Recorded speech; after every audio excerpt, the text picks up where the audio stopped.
me a little bit. Oh no,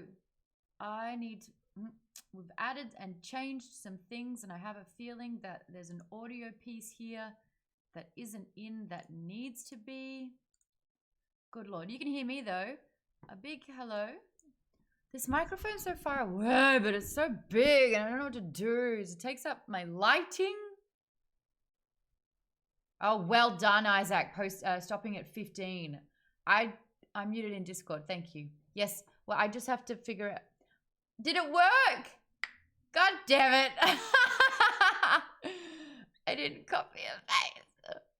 I can't do it now. Fuck. Listen, new computer, and I'm still ironing out some things. So we're still getting the lurk in. Okay. 8 months. That means we've done 8 books for book club, book chat. Michelle says, happy book club, book friends. I'm having to work late tonight, so I'm just listening, but I will try to jump on the call if I can. Yeah, I know. Thank you, Fat Black Patrick Swayze. Lovely to have you. 8 months as well. Okay, hold on. There you go. That's better. I've got to unmute in the Discord. I haven't done that yet. I was trying to save you guys from hearing that even if you do talk, nothing's coming through because I got to tweak a little something. Audio. Where are we? Desktop headphones. Okay. How do I add that? Okay. I think we're good. Now, I think we're good. Go into studio. Go into gaming, copy the alerts folder, copy, go into book club, paste, paste, paste. See if that works. Will it, if you just spent it, will it do it? Or can I do it? I can do it for you, huh? I can't redeem it. It's my bloody channel. Why can't I do it? It's my channel. Why can't I just redeem it? It's my channel. Just do it. Just do it. Just do it. Just post it. Why can't I post it? It's my channel. Oh. Michelle says, I was really loving the book. I just managed to stop at 15. I was so tempted to keep going. How do you people do this? I need to mute something. Mute the Twitch stream. But this is like your first time being in book chat. This is really cool. We've got some new names in here. A big hi. Sorry that was falling out the gate in this race. We do have some new people in the book chat. For those that don't know, hi, my name is Maude. Welcome. Wednesdays I talk books. The first and second Wednesday of the month I do it for book chat, which is on Geek Bomb right here where you are. And then the last Wednesday of the month, it is with Nerdist. And we do that over on Nerdist page. But then on the Discord, we have an after show. It's a whole thing. STSS, hope the new setup is sweet. Baby steps, we are getting there. So far, though, my CPU is at 3.5%. And we are going 60 frames per second. So that's kind of cool. Cheers, everyone. Mama got a new computer. Thank you so much. Shout out to Alienware looking after your gal. I'm rocking the headsets. I'm rocking the keyboard and the mouse. And now I'm rocking the Aurora R12. Don't spill wine on it.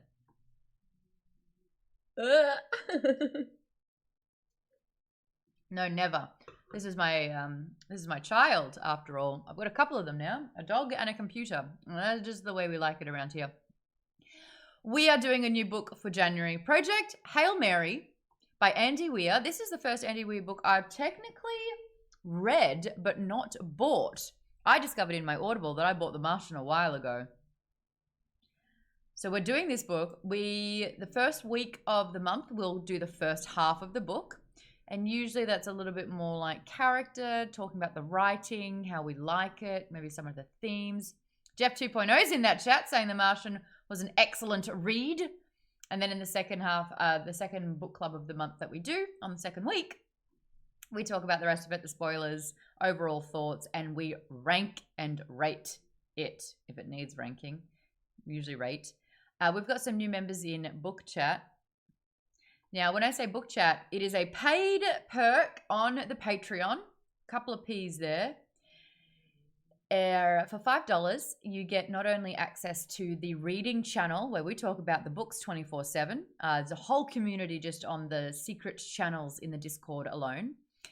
You also are able to join in book chat and talk on book chat in the community that we have through Discord. And you get access to the after show for the Nerdists monthly book club. And that is not published anywhere. So if you don't have a ticket to that show, you don't watch it. Oh, I forgot I had that. Ugh, alrighty. It's been a day, everyone. It's been a day. I saw True Scorn. Chris says, Project Hail Maude. If there are no technical glitches, we'll make it to the end of the video and we'll save the world. Yay! Homer says, I couldn't make it to chapter 15. That's okay. We got next week and then we'll talk about the entire book. So you're all good there. Isaac said The Martian is amazing. I've read it like 10 times. You might be reading it again, bud. Lisa says, I was able to stop after 15 about an hour ago. Timed it well. Kate says, I'm currently reading An Arc of Gallant, the upcoming V.E. Schwab book. It's pretty Schwab. It's pretty good so far. I love hearing that. I want to read more V.E. Schwab. We read her book, The Invisible Life of Addie LaRue, and we bloody loved it. But we've got a new member, as I've been talking, Jeff 2.0. A big hello to you. So we'll get you to unmute. Say hello. I'd love to hear from you what kind of books you love reading. How committed to books you are. What is that kind of question? That's a shit question. What kind of books you into? It's more like sci-fi, fantasy, like some classic American literature like Steinbeck and Faulkner, and kind of anything weird and different. I like Chuck Palahniuk, The Fight Club, and a whole bunch of other weird books. Yep. Well, we got you sorted on the sci-fi and fantasy. We got you sorted. Did you hear about some of the books we've previously covered? I saw back a little bit. Yeah, but not too much. I didn't see too many of them. We're getting through the Mistborn trilogy, the first trilogy. We only read the first book of that. Next month we're going to be tackling, is it Well of Ascension? The Age of something? We're doing book 2 for Mistborn. We have read The Invisible Life of Addie LaRue, as we said just before, by V.E. Schwab, and we love that one. Really great writing. We have also covered 2 of the, well, technically 4 of the Dresden Files books. Have you read those?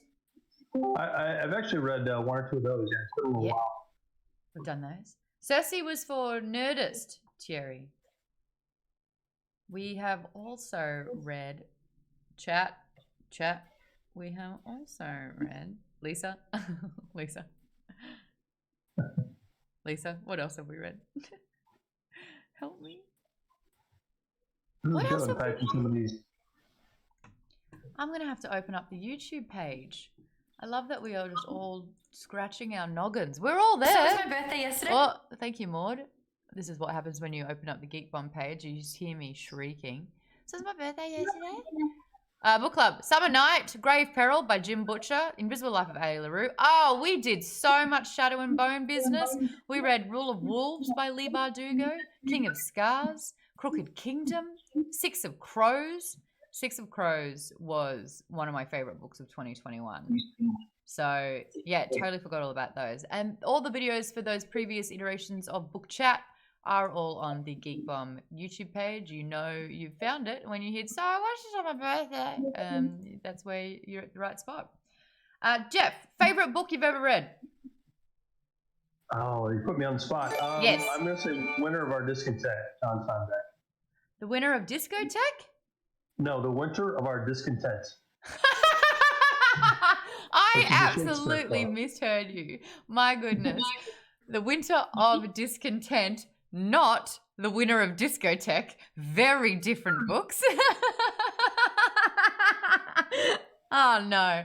The worst part is when we're recording and it's live and I do things like that, it's just out there and everyone gets to see what a donkey I am from time to time. Jeff, are you excited about Project Hail Mary? Have you finished the entire book? I did finish it. I couldn't stop reading it. It was, in the corner. In the corner, Jeff. It was very good. It's so good. I listened to chapter 1 to all the way through chapter 15 twice. So that's what I'm starting to do. I'm just going to go back to the beginning and listen to it again. Still fantastic second time. Avery's in here now. Hello, love. Jeff, where in the world are you? You don't have to be specific, but where in the world are you? Charlotte, North Carolina. North Carolina. I have no accent because I'm a transplant from Minnesota. From Minnesota. I've been to Minnesota. Mr. Bookie 117. Clever spelling. Hello, thanks for the follow. Appreciate that. Do we have any other new people who haven't introduced themselves? Isaac, you technically haven't introduced yourself on book club yet. So Isaac, I'm throwing it over to you. Welcome to... Have you done a book chat with us live? I don't think so. I think the last one I did was in Alpha Club, like 6-7 years ago or something like that. A while ago. So Isaac, same sort of questions, maybe done in a better way, because the way I asked them was terrible. But what kind of genres are you into? We'll start there. Sci-fi and fantasy and self-help are mostly of what I read. They'll probably be my three as well. Yay! See? Like-minded people always find each other. What was the best book you've ever read?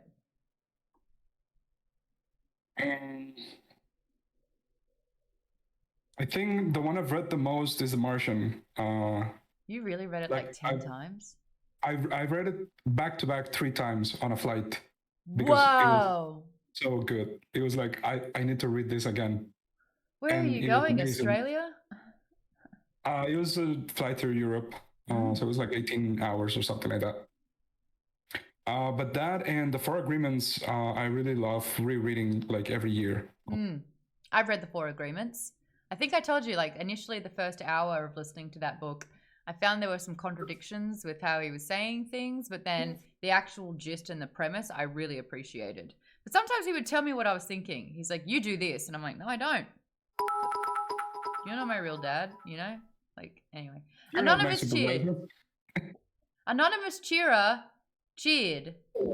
I think I see what you're doing, an anonymous cheerer. You're dropping a certain amount of bits in chats. But happy Wednesday is what I will say to that. Apparently Mr. Bookie 117's name is also Isaac, and hit the chat up for the first time to say, whew, Jesus, when you said Isaac, I thought you were talking to me. So there you go, Isaac. We have a rule around here. The first person in the community with the name gets the first version of it, and then we go down the alphabet. Especially when it's Adam, we have a Beatum. Beatum! I think Beatum might be still lurking. Hi, Beatum! And then if there's another Adam that comes into our chat, it will be a Sedum. We've got the whole thing going.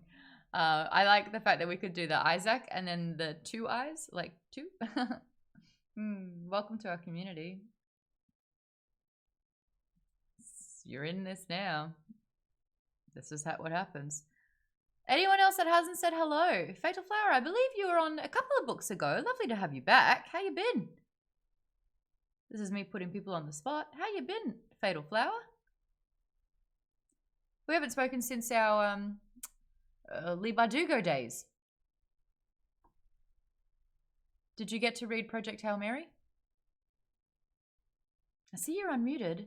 I can't hear anything though. Oh no. You got that mic set up? Fun hack with Discord, if your PC or your desktop's not working, the phone, the app on the phone, flawless, works every time. 10 out of 10. Love it. So we are talking about Project Hail Mary. Fatal Flower, if you do get that back and you just want to interrupt me at any given time just to say hi, permission granted. Catch22 says, I don't think I've ever officially been in a book chat stream before. Catch22? Catch22? Kakahu? Hello. Catch22? I've been here a couple of times before. Okay. Who's Catch22 though? Sadly not on the Discord. Got it. Okay. Haha. Some people have different names on different things and I have to piece it together. Hi Kakahu. Lovely to have you back. You're like, hi. Can we just talk about this amazing book? You bet you. So a little bit about Project Hail Mary. I've got a quick summary. But it's by Andy Weir. So let's learn about Andy Weir for a second. Andy Weir built a 2-decade career as a software engineer until the success of his first published novel, The Martian, allowed him to live out his dream of writing full-time. He is a lifelong space nerd and devoted hobbyist of such subjects as I should have read this beforehand. Relativistic physics, orbital mechanics, and the history of manned spaceflight. He also mixes a mean cocktail. That's from his bio. He lives in California. Andy? Why didn't I know that? Andy, come over, have a cup of tea.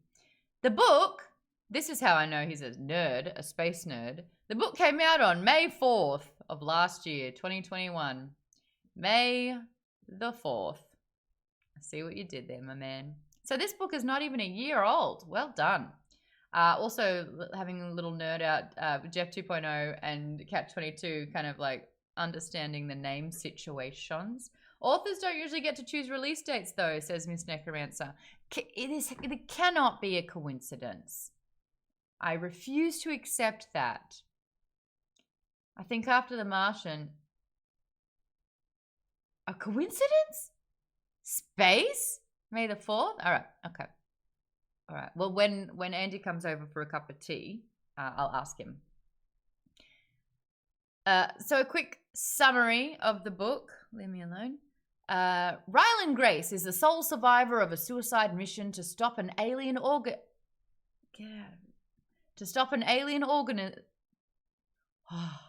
organism that feeds on stars called astrophage, which is causing the apocalyptic scenario of the sun dimming. His mission is to find out how to stop the astrophage and send the data back via unmanned probes.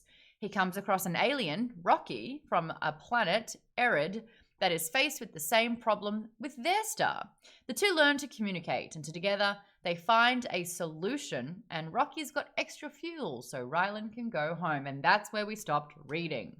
So anything else after that, we haven't got there yet. We're just talking about the first half of the book. I want to weigh in with everyone. I know we've got a pretty packed book chat Discord, but if you could provide a sentence or two or a moment or an anecdote or something that kind of shares what you loved about this. Yes, it was. Was it not, Bianchi? Was it not? Did I read to 16? No, he never mentioned there being enough fuel to go home yet. I'm pretty sure that's going to come up in the next chapter. Shit, I read one chapter ahead. What? He's got astrophage on his... God damn it. This is why you don't read it. God damn it. That's a big thing too. Okay. We can do alphabetical order. We can do... Anyone who's got their thoughts already planned, what would we like to do? You rock, Maude. Eek. I have some thoughts, if you don't mind. Let's hear them.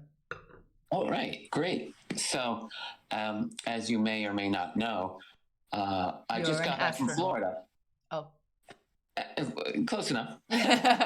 Some people say that my minds are in the clouds, but that's not the point.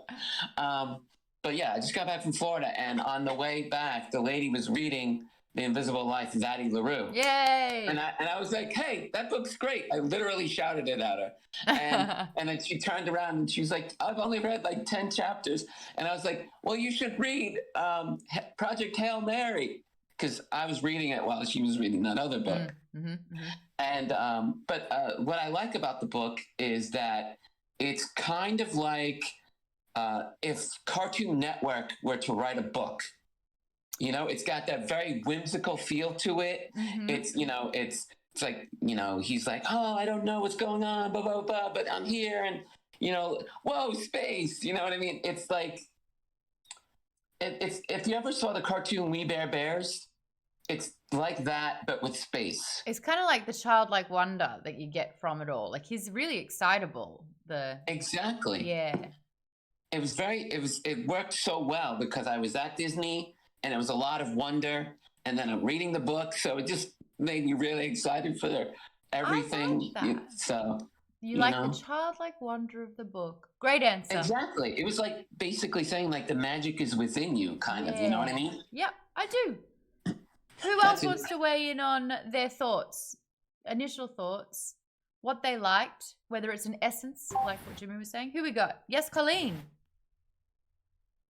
Yeah, I really like the main character as a science teacher.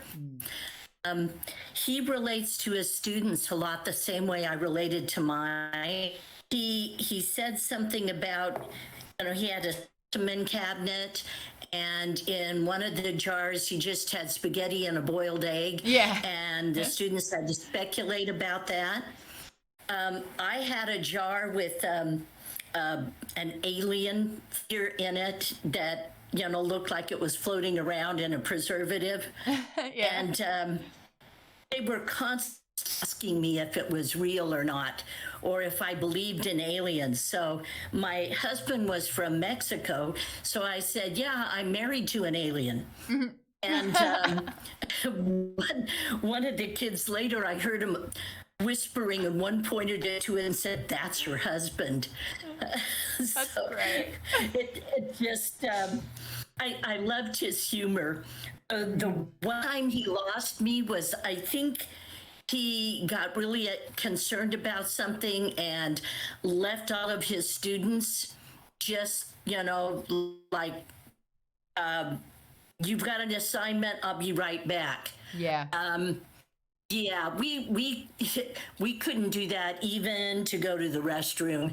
Wow. It was like, no, you don't leave students alone, not ever. Wow. But it's so funny because in that moment, the students were the catalyst for him wanting to preserve the earth. Yes. That was a really and I can sincere definitely moment. see that. Yeah, I can definitely see that. And some of the games he played with his students, the way he interacted, our students become an extended family in a lot of cases. I love that that's how you were able to kind of really have parallels from his teaching and, your life experiences. I think that's awesome. Thanks, Colleen. Who wants to jump in next? Otherwise, I'll start naming names. Avery, I saw that you commented. Yeah. I just said in my comment, I just talked about how like Andy Weir clearly, like we were talking about how he's very obviously a space nerd. Yeah. And I feel like he puts a lot of that into the character. Like I feel like he would probably react a lot of the same way that his character would. Yes. So I'm whoa, look at that, that's so cool. Whoa, I'm talking to an alien. That's awesome. Yes. Just like that really positive, excited outlook that he has on everything.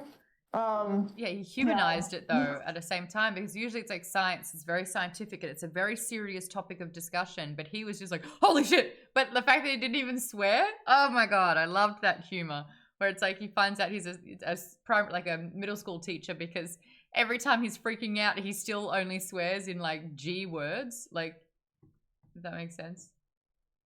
Why was that not said in? But that's a great observation as well. Toaster Poster says, in the very beginning of the book, it had a lot of birth symbolism, like waking up at an oval table, learning to talk and walk again. I liked it. Black Belt, are you in the chat? Is that a name that I see everywhere and I don't know if it's in the Discord under a different name? Black Belt, are you in the book club chat? Black Belt? Okay, just double checking. Black Belt says, yeah, he wasn't as jaded as Mark Watney from the Martian. He's definitely a middle school teacher. Lol. Kate, I saw you commented. You're up next.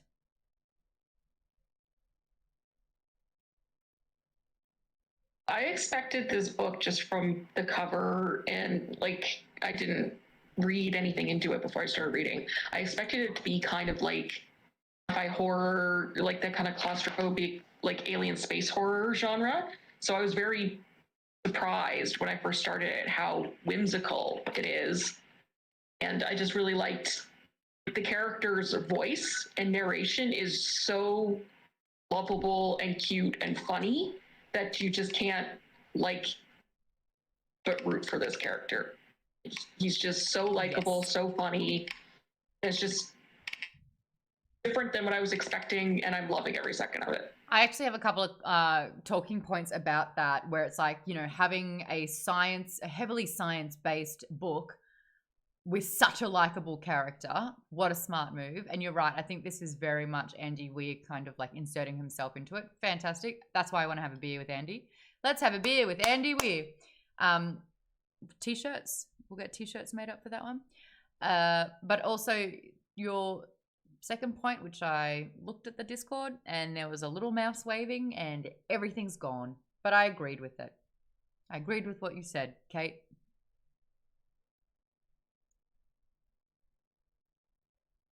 Oh, yes. The other, I knew it would come to me. I just needed a really awkward pause until I got there. The second part was I too, when you introduce an alien species, we are so used to the trope being we are getting eliminated. We are getting hunted down by aliens. They are the enemy. The default is that they're all bad. So I thought that was really refreshing as well, because I came in with that trepidation. Like the first time I read it, the first half of the book, I was like, like I was waiting for the shoe to drop. So the second time that I read it, I was like, oh, this is just like, I'm just waiting for Rocky to arrive. So that was fun as well. I'm going to start naming names. Jeff 2.0, new in the chat, first book club. What was something that drew you to this book? What did you like about it? Was it the writing? Was it the narration? Was there a part about it that you liked? Is it just the genre was great? Tell me why you liked the book. I think it was the really creative science. Like he's in a situation that that I've never heard of, and he comes up with all this new science and a new creature, and that kind of drew a lot of wonder, and the positivity to it, even though he's out in space, possibly going to die, but he stays positive. Yeah, hope. The message of hope. I like that a lot. Astute point.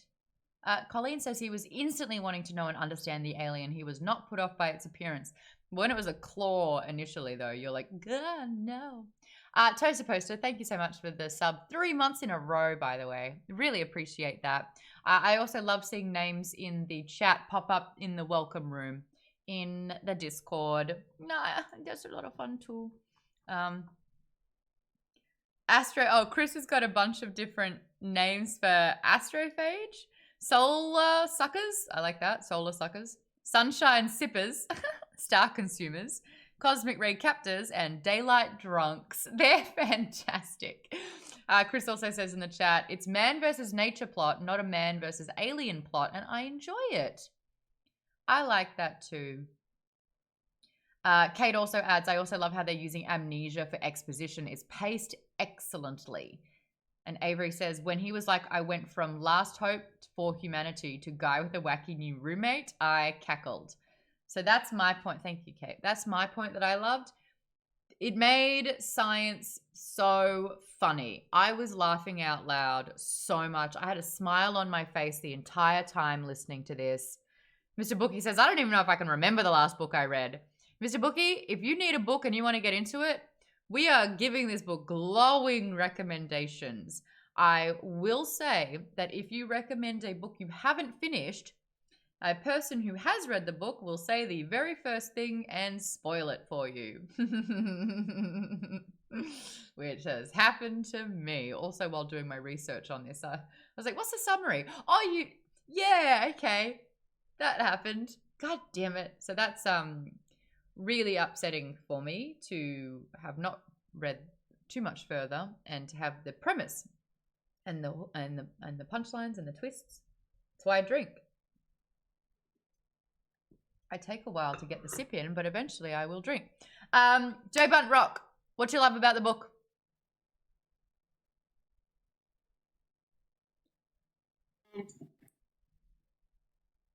And Can Thierry, you hear me? I can. Thierry, you'll be next, by the way. What do you love about the book? I love everything about it, and I'm amazed at how easy and accessible it seems to be. It seems to put, even if you have a genre preference, it seems like anyone who loves reading would love this book, and I'm recommending it to anyone and everyone I see. What a good sign of a good book, isn't it? It's like, what are you into? It doesn't matter what you're into. You're going to enjoy this book. It's such an enjoyable book. Yeah, and I find myself thinking about it even when I'm not reading it. Like I was at a concert last night and I was like, what would Rocky think right now if he was here? I love that. That's so special. And you're right. I am constantly thinking about it. And that's why I'm so happy to continuously recommend this book. Like, how are you? I'm like, well, am I reading an amazing book or what? So stoked to hear that one. Apparently this one's more like The Martian instead of Artemis. So I'm a little bit more inclined to read The Martian come May. Just a heads up. That's where I'm going with that one. Thierry, what'd you like about the book? You sneaky finisher. Everything. The humor, especially, it's like in my core, it's like a sarcastic humor is one of my favorite kind of humor. Like the quote I put in the book chat, which when Grace talks to Strat about his discovery, he says, "I penetrated the outer cell membrane with a nano syringe." Strat says, "You poked it with a stick." No, I said. Well, yes, but a scientific poke with a very scientific stick. Those sharp moments of pun intended, sharp moments of dialogue between Dr. Ryland Grace and Strat just left me weak. I was reading this book going, Ryland Grace is my favorite character I've ever read. Oh no, kidding, Strat's my favorite character. Kidding, Rocky's my favorite character. It's like just kept getting better and better like that as well. Yeah, I would say like for the the flashback memories, Strat is my favorite character because she's a bitch and doesn't apologize about it. Is she a bitch or is she highly efficient? Trisha. But no, yeah, it shows a little bit more in the second half. And Grace says it to her, like, you don't need to be a bitch at one point. Right. That is true. That's evidential. I love that one. We are currently I think I've got 2 alerts. I do. Get out of here, this one. But yeah, for the present day, Rocky is my favorite. Got it. Love that. So real quick, we are currently experiencing a raid, and that would be from the wonderful Trisha Hirschberger. Shout out to Trisha. She's coming in with that raid. We've got some first-time chatters saying a big hello, saying raid from Sish. I think that might be Shish, pale guy, Tony. Hello, Trisha, says KP Dubs. Hello, Trish Raid. A big hello. Every Wednesday night, STS is making everyone feel very, very welcome, dropping 10 gifted subs to Lucky Charms 31, Watashi Wannabe, Jack Scales 69, Davey Dave Boy, JCan 8606, dyslexic 8608, Tawny L, Little Weird Guy, Terry, Mike Tropolis Games, Dark Magician 714, and Silver Pixie all got gifted a sub thanks to STS. So if you want to, and he just did one for Unique Technique as well. So if you do want to give STS a thanks, drop that one in the comments. Thank you so much, STS. That's really, really sweet. For those that don't know, I'm going to allow that comment. I'll probably regret it later, but for that context. For those that don't know, I do book clubs Wednesday nights. We do a book a month for Geek Bomb Book Chat, and it's Andy Weir's Project Hail Mary. And it's a community-based book club, which means if you are on Patreon, you get access. Wow, okay. And KP Dubs has just given Bianchi a gifted sub. Thank you, KP Dubs, gifting the subs. Appreciate that one. And to STS, thank you. It's a community-driven book chat. And if you are signed up to the Patreon, any tier gets access to a lot of the secret channels in the Discord, including the reading community, the reading channel. And when we do these shows on the Wednesday evening, you are able to discuss the book with me through the Discord. And we've got a bunch in there right now talking about it. I'm going to go to Kakahu and then Lisa. And then Fatal Flower, hopefully we've got the sound working for that one, but that'll be the order. But Kakahu, what you love about Hail Mary, Project Hail Mary? I really like it when books can go into the sciencey stuff, be really technical, but still make it really accessible for the audience. Yes. You know, not a lot of books do this so well, and it just draws you in, and that's part of the reason I just don't want to put it down. But The Martian is a lot like that. In terms of just sucking you in. I like to call it palatable science. So it's like usually science, like I quit science in high school as soon as I could. It was not my subject. I didn't find it enjoyable. And there are times in science fiction books where the science gets a little bit too heavy and I'm tuning out and it's all white noise. Andy Weir talks about science because he is a middle school science teacher. So he's explaining science to us like we don't know, but not like we're children and not like we're stupid. Like we are wanting to learn, which we are. And there's something so magical about the way he talks about this particular science. We learn about space. And because it's so obviously Andy Weir's passion, that passion translates on the paper. Black Belt says, I feel really smart reading Weir's books. Yes. Sprinkles the Dragon Cat says STEM can be fun when presented in a fun way. Absolutely. It's less about the content and more about the storyteller, the conveyor, and it goes really well. So thank you so much. Lisa, you're next. And then Isaac will go you too. Hello. Lisa, this is very different to what you usually read, but how did you find it? I'm actually really enjoying it. I'm listening to the audiobook and the narrator is fantastic. And everybody's correct. Like the way the humor is in this book, it has me giggling through the whole thing. So I'm really enjoying it and I can't wait to finish it. I'm the same. My face is just one big smile. I'm walking around my neighborhood like, ha ha ha. Everyone's like, oh, it's the crazy woman with the dog again. I'm like, listen, just because you need to laugh more. So I have a lot of fun with that one. Fatal Flower, how are we going with the sound, the microphone? Have we got you? I think so. Can you hear me? We certainly do. First of all, hi, lovely to have you back. How you been since our Leave Bardugo books? I've been pretty well, just busy, so it's good to be back. Busy's good. I always love busy. How are you finding this book? I am really, really enjoying it. Yeah. I really like science fiction. I like smart science where you go through and you're reading it and it makes sense, but at the same time, it feels really innovative. And so, yeah, I think it's been great so far. Yay, I love hearing that. I just caught Catch22's comment saying, meanwhile, I'm over here having read one of Einstein's books a couple of summers ago for the fun of it. Catch22, you are a rare breed and more power to you because there's going to be less of you on the planet because that is not casual reading. That is challenging. But I'll cheers to that because it will never be me. Kate says, sometimes sci-fi and fantasy too can get stuck in their own jargon. So I'm loving how accessible yet informative this book is. A lot of the times it's very, I get it, you took science in college. Or for fantasy, it's like, I get it, you have a thesaurus. Or you made up like a language. It's, very, very palatable science for that one. Isaac, what are you loving about this book? First time reading it. This is something that I really love about the author as well, Andy. He writes very accessible sci-fi. Like he will talk about very complicated subjects, but then explain it very easily for the reader to understand.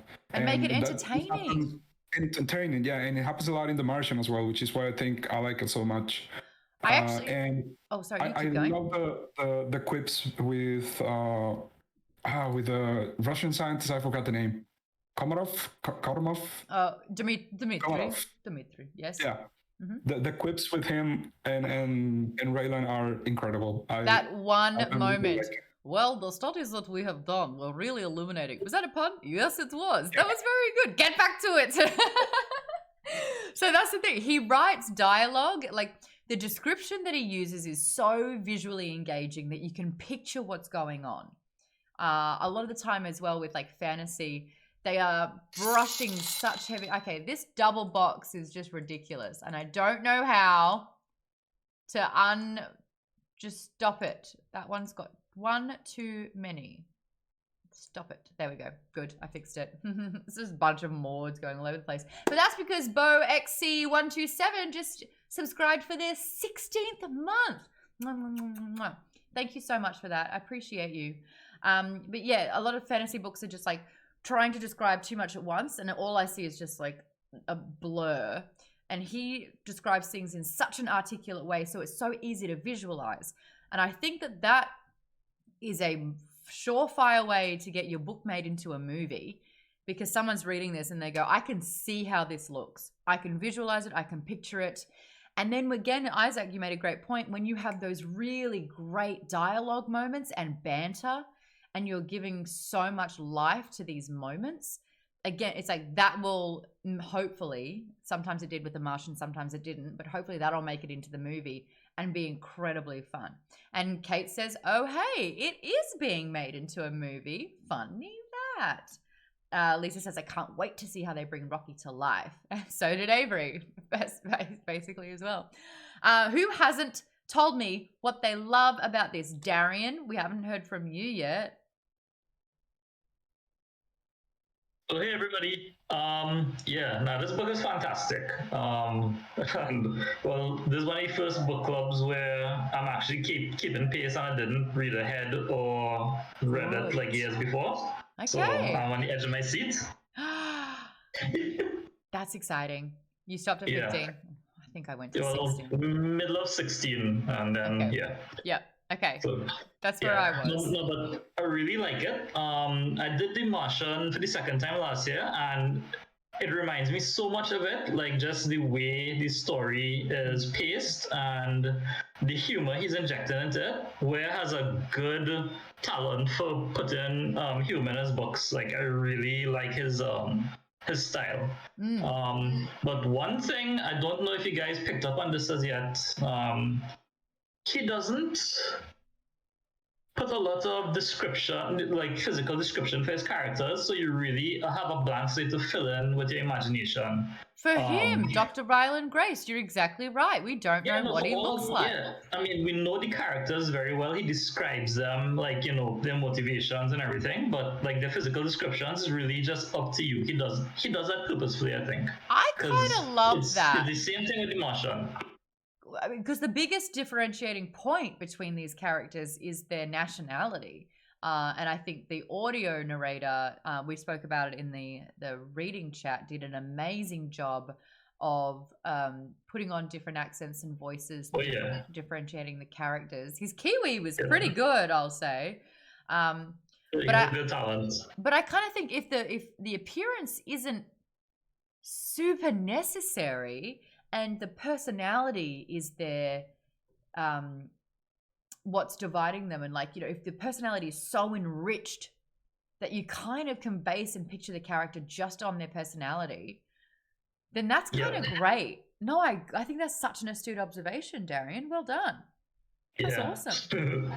Yeah, and well, you'll see a lot of that in The Martian as well when you get to that. But yeah, this is like on par with The Martian for me. Yeah, okay. Cool. Michelle, well, you don't have you in the chat, so I'll read out your comment. I love that even with the through line tone of humor, you can really feel the other emotions. I mean, there's still fear, despair, thrill, horror, elation. I totally felt my emotions fluctuating with the protagonist. What an amazing point. Absolutely. Yes.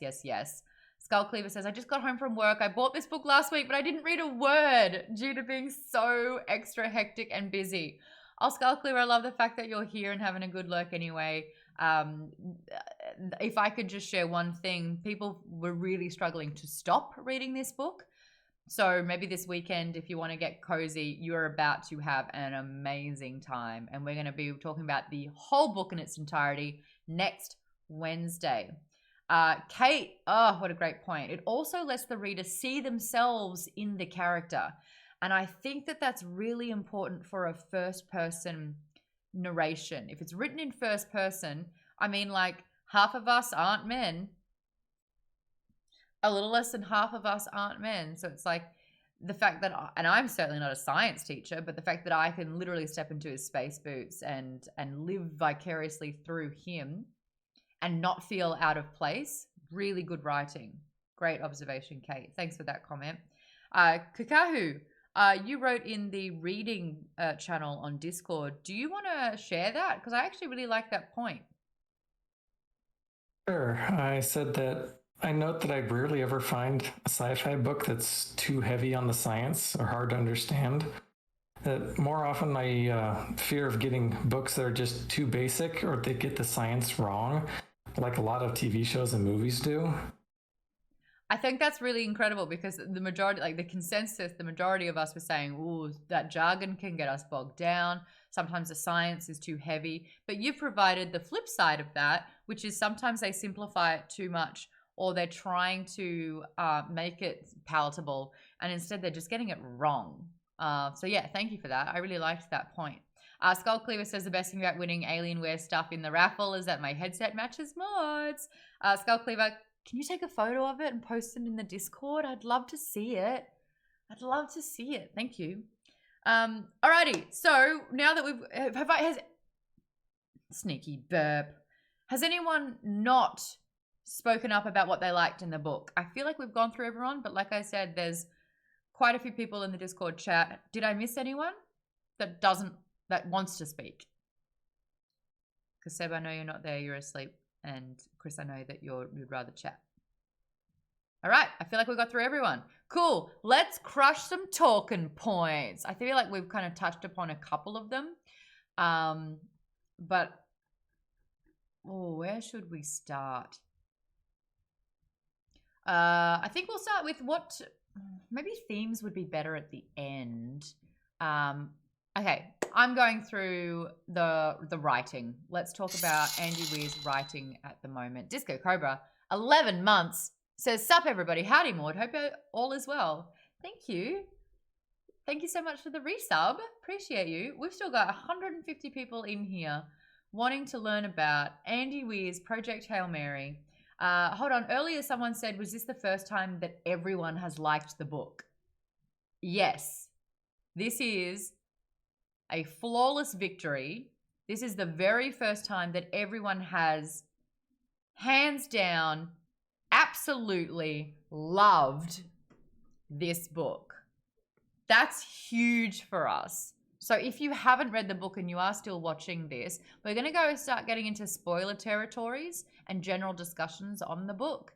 But if you like what you hear, we can't recommend this book enough. So that's, yeah, Colleen says this book has something for everyone to relate to. So let's talk about Andy's writing. We kind of touched upon that he writes in the first person. Kate mentioned why it worked so well, and Darian's observation about sort of not having clear character descriptions means that it's very interchangeable. We can be Dr. Ryland Grace. But I think the point I want to bring up is that first person narration has been hit or miss for us. Does anyone else want to elaborate on why first person in this situation works when it hasn't necessarily worked in other times for us? I'll go if no one else who doesn't talk as much wants to go. You good, Kate? I think a perfect example of that is Shadow and Bone, which was first person, and we were kind of like, A lot of people were on it, because in this book, character. So you're not missing other perspectives, right? I mean, you're seeing other characters in flashbacks through like him regaining his memory, but it's his memory, so it makes sense to be first person in that regards. So, I mean, we're not going to get a first person from Rocky because he doesn't speak our language. He's an alien, right? So we're discovering him the same as his character. So that's why I think that it works in this book than other ones, because when you only have one character, why not have it in first person? It's, you know, the perfect vehicle for first person because you're experiencing everything through only one set of eyes. Whereas like something with Shadow and Bone, you want to know those other perspectives, especially when Alina's perspective was probably the most boring perspective in that whole book, right? Yeah. Like a first person from one of the other side characters would have been maybe more interesting. So I feel like when you have an ensemble cast, it doesn't work well unless you're doing dual. Yes. First person, it's like changing it for each chapter. Yes. Then for an ensemble cast it works. But when it's just the same character throughout the entire book, agree completely. You're only seeing one perspective when you want to see more. And I agree with you. The fatal flaw of Shadow and Bone was we didn't have an interesting character. And I think the biggest part here is that Dr. Ryland Grace is so excitable. He's so keen to learn. He knows a lot of things. He's a very personable character. He's a relatable character. And I think the key word here is discovery, because in Shadow and Bone, she's discovering sort of her power. She's discovering the lore of, I forget all the names because it's been so long, but Ravka. But she's not really excited. She's cautious. And when she's learning, she's not really having a personality. She's an observer. So when your narrator is more of a bystander instead of like a gung-ho, it's the discovery piece that I think is super important here. Cash22 says, okay, book added to Amazon wishlist. You won't regret it. It's so good. And I think, again, going from the amnesia, not necessarily it's a trope, but having amnesia, having zero memories, just kind of discovering your surroundings, not even being able to talk or walk, and that birth sort of theme where you are learning for the first time, and then having those flashbacks and memories dip in. You have a flashback, learn about the scene, cuts to the scene, you learn what happens, the information's given to you almost like as a fly on the wall, but you're in it in this case. And then it takes you back to present day where you apply that new information to the current surrounding. So well done, so clever. The pacing is amazing. I found one flaw. And I'm wondering if anyone else noticed and picked up on it, and maybe it's because I listened through it twice. Using the technique of a first-person narrator who's discovering memories of his own, he has to be a part of every memory. There is one portion of this book that stood out to me that didn't make sense. And that's because there's a flashback of a memory that he wasn't in. And that's when Strat is in court for the lawsuit where she's getting basically sued by everyone for IP, stolen property, like stolen IP, because she's using absolutely every piece of literature and study and everything that's ever been made, and it's being uploaded to the Hail Mary so that he's got access to every bit of information. Dr. Ryland Grace isn't there. Strat even says herself that I'm only here as a courtesy, and this is a waste of time and I'm not bringing anyone else here. So how is Dr. Ryland Grace getting this memory if he wasn't there? Did anyone else spot that, or am I fantastic? You can unmute and join in if you would like. But Colleen says, I missed it completely until you said that, Maude. I actually thought he was there.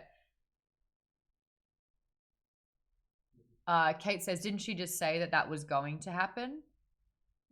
No, it was a flashback. Avery assumed No, I he was thought there. in a flashback she said, wasn't it in a flashback she said that that was probably what was going to happen? So then, why include Or sort of like the actual events if it's not a memory that's obtained? Ryland could have been watching it on the news. It wasn't mentioned though. I don't think it was broadcast because it wasn't a What public. page was this on? It happens more towards sort of like 11, 12, I want to say. And it's a blink and you'll miss it moment. And like, I just noticed that like the flow of the flashbacks and the stories, that one stood out to me. It's this moment, Strat's in the court. It's a shorter flashback. Lisa thinks that we just all assumed that he was there. Style Girl says, I totally thought he was there. Isaac said, I assumed he was at the trial. So did I the first time. Hi, Rob Canassa. Thanks so much for the follow. Welcome to our book chat. Everyone, like, that's what I thought big time. Oh, KP Dubs just gifted a sub to Avery. That's really sweet. But the second time I definitely picked up that Strat says, is anyone here to represent you? No, it's just me here. It's just me here. which means that she's not only representing herself, but she's the only person from the entire Project Hail Mary that is in that vicinity. Anyway, it's not a huge thing. Rob Canassis says, do you speak Portuguese? I don't mean to play on stereotypes, but does it look like I would speak Portuguese? Does it sound like I would speak Portuguese? I've just never been asked that before, and I would hate to think that I was starting to let people down because of it. Yes, it kind of meant that she had no lawyers, but the way that it was written was that she did them a courtesy by just showing up herself to nip it in the bud. And I kind of was just like, if Ryland was there describing it or placing him in that, but it's the only time that I noticed that it sort of broke out of the rules. Yeah? In the physical book, it's around page 190. We're just kind of skimming through it now. Was Ryland there? Is it made obvious at all that he's there? I'm checking. I love that we get like fact checks. Michelle says after the copyright trial, Ryland asks her what she's going to do after Project Hail Mary, and she says probably go to jail. So that does indicate that he was there at the end of it all. Adventure in Life, thank you so much for subbing for your 4th month. Coming back to support you in this amazing community. Oh, thank you so much, Adventure in Life. That's wonderful. I appreciate you. Colleen says, I kind of felt emotional when Leclerc, what is it, Thierry? Not Leclerc, but Leclerc? Thierry, you've corrected us twice on what? What? Adventure in Life just gifted 20 subs? Oh boy. It's Francois Leclerc. Leclerc. Yeah, I don't think that he was going to get that one. Really quickly, we just have 20 new gifted subs thanks to Adventure in Life. Alda 5000, GNU user, Bleeding Irish, Claire Bear 500, Johnny Tan 91, Sunny, Veselius, Darius Draft, Mr. Feeney, F. Fixman, Morphinius, Deoxy, Deathmount, Fighting Nerd, Shuriken, and Mantle. 173, Dreamy Bongo, Zoe the Story Dragon, Spectrum Gamers, and Tian Ma.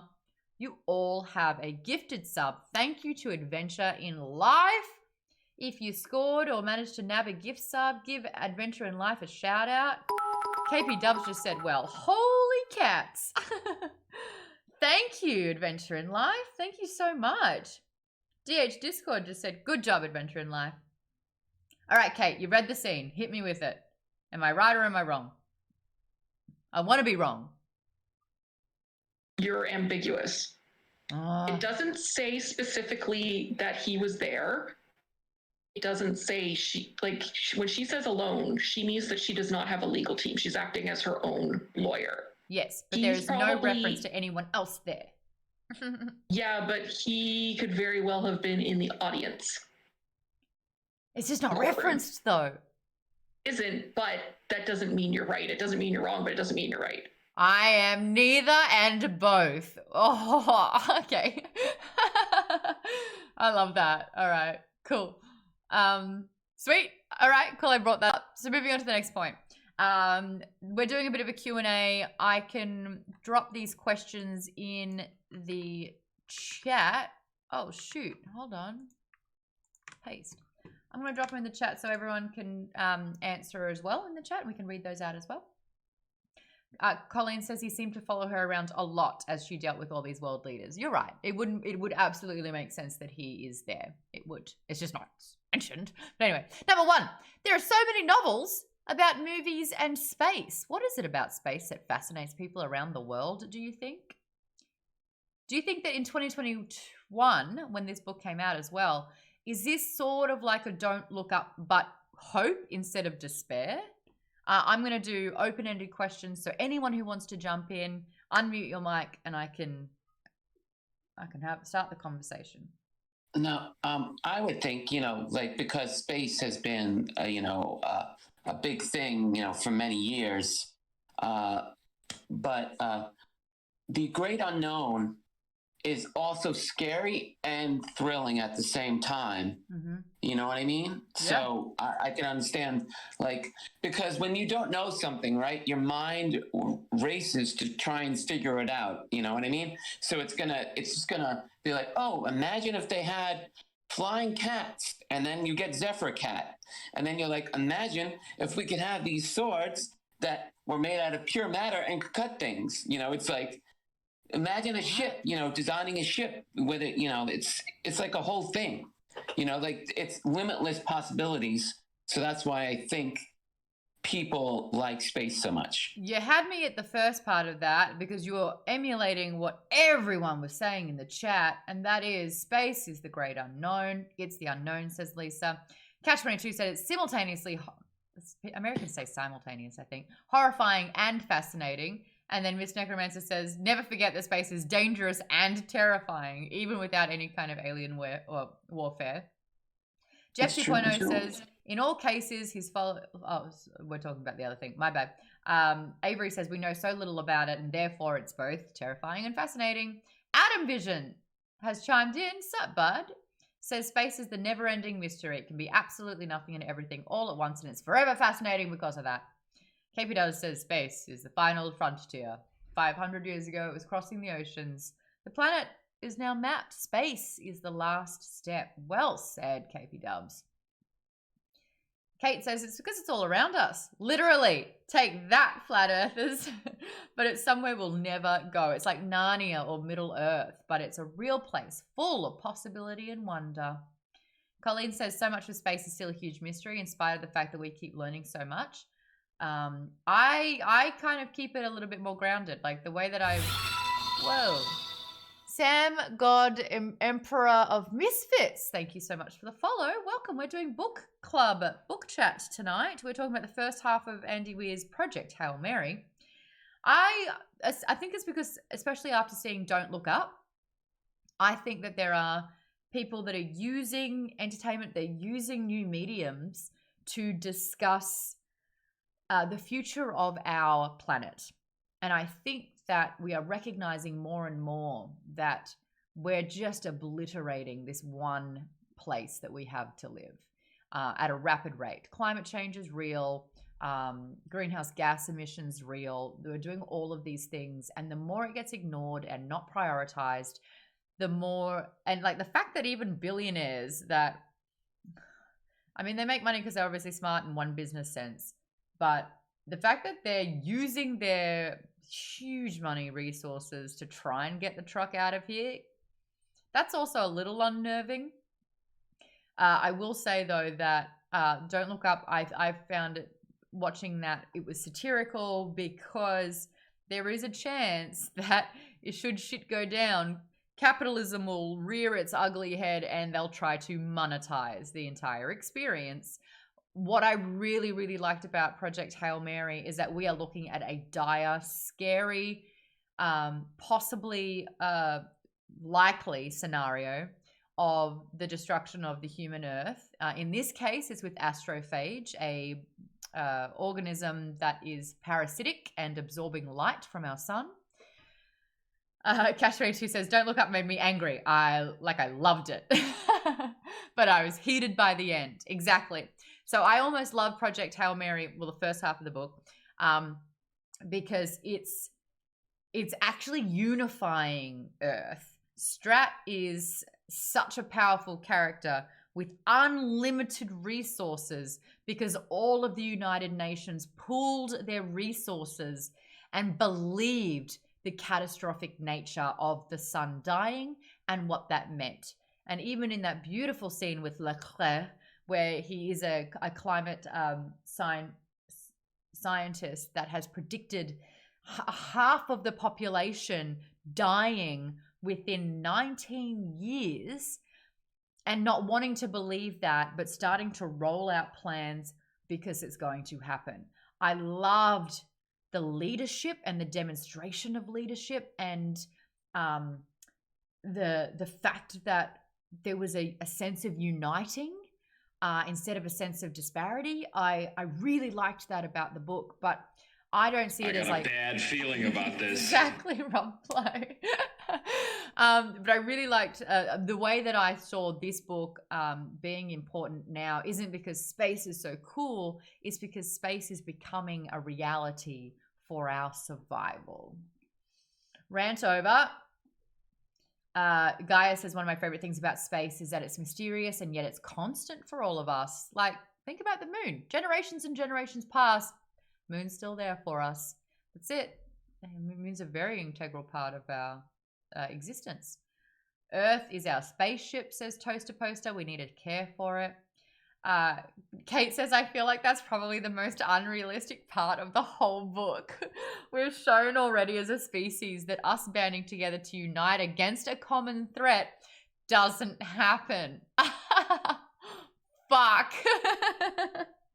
That's what I liked about this book. This is why it's fiction. But that's what I liked about the book. I love hope. I need hope. Oh, Chris says, monetize the end of the world. You think they would sell tickets to Armageddon? Yes. Black Belt says, don't look up and Project Hail Mary are basically the two extremes of how the world could respond to an inevitable apocalypse coming from space. Yes. Colleen says it was important enough to give Strat power over all over the world, but she also acknowledged that at the end of the project, she would probably be prosecuted for overextending her power. And I think that that was a very unrealistic thing. It makes sense that Strat is a woman. Allow me to play my feminist card. But you needed someone that had inherent protection of humanity as a cause, and that's why she was making all of her decisions. And she said that it was easy because when the entire world is at stake, you know the decisions that you have to make, not want to make. I don't think that there are many people on this planet that will deal well with absolute power, and I think that that's why Strat was such an important character, where time was of the essence, where she cut the bullshit, where I just think she's such an amazing character because she has absolute power. So is this The Martian author, says Rob Flo. It is. Andy Weir wrote, that was his first book, The Martian. This book, Project Hail Mary, came out not even a year ago. It came out May 4th last year. We're talking about that one. Skull Cleaver says Greta Thunberg has told us that we've got to do something, and soon. Yeah, and it's very, very telling that the younger generations are kind of more aware of it. Maybe the older you get, the less likely you are to change, the less hope you have of change happening. But I love the essence of the younger person that's just like, what are we doing? Why aren't we doing something about this? They're the ones that'll get shit done. Thank God. KP Dub says, Earth is our spaceship hurtling us across the galaxy. It has moved over 510,000 miles since this stream started. Oh my. What? What? Oh my God. That's amazing. Isaac says, I think it's sort of like a rival. With the correct amount of information, the world would eventually band together. I have to think that, or why we're still here. Yeah. Avery says Snowpiercer is literally about how they maintained the class system even after everyone else died. Oh, yep. Yep. Good Lord. Capitalism. Pianki says, I still think it could happen, that most of humanity unites, but it has to be big enough, immediate enough of a problem that those in power come together. Hope.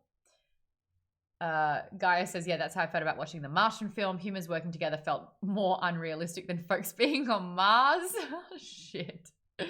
Catch22 says, this is a very existential question. It sure is. Like, if mankind knew that we were alone in the universe, would we keep fighting or would we resolve our differences? I mean, one can hope, and fuck, hope is all we've got. Chris says, if you give Maude the power to make people's heads explode, some people's head would explode. Maybe just 4. I wouldn't feel bad. I'd be like, all right, now that we handled that, what's next? Because the world would just be a little bit better. According to me. Ooh, bias. Anyway. I'd mainly listen to the angel on the shoulder, but that devil just waxes lyrically sometimes. Avery says, A guy who was helping me pass out free COVID tests today told me he doesn't believe in COVID. Oh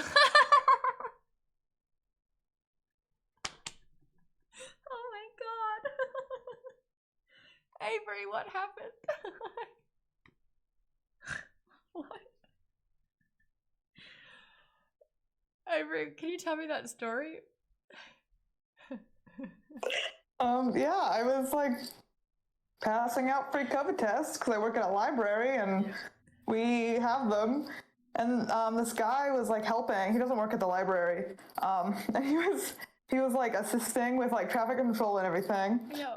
And he just he was like, well, I don't know if you like buy into all this COVID stuff, but like I don't. And I was just like, oh, then why are you here helping me mess up COVID tests? Oh my god. Yeah. Look, you know what? Just because they're the most shocking doesn't mean that they're the most common. So that's something. Poor boy. Thank you for sharing that. That was fun. Rob Flo asks, is this a quick read? It is a very quick and easy read. Yes. Oh, not a quick read, says Jeff, but it's an easy read. It's a page turner, but it's not short. But Rob, you'll enjoy it. If you don't, money back guarantee. Clever Girl says, climate change is not obvious enough and imminent enough for people to not brush it off and pass it on to the next generation, in spite of the fact that people have been warning about it since the 60s. Yep, agree. Michelle says, Strat is also straight up drafting people under threat of imprisonment. It really showing that it's complicated to do the right thing sometimes. Yeah, she removes choice. She's like, I have made a decision and I have removed choice from it. Yeah, imminent.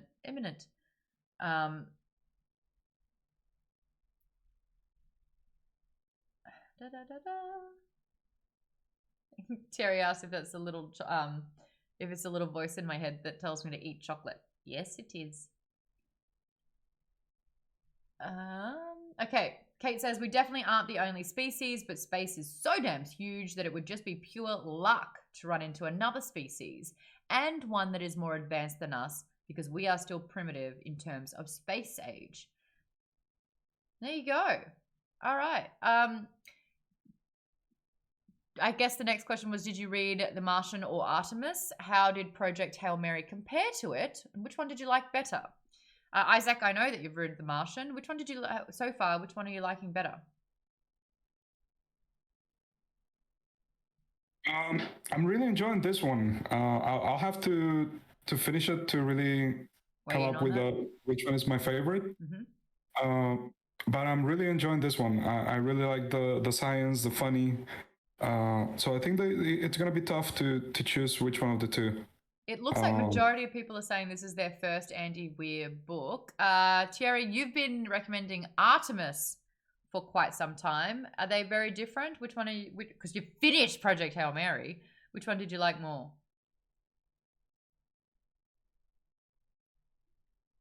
Thierry?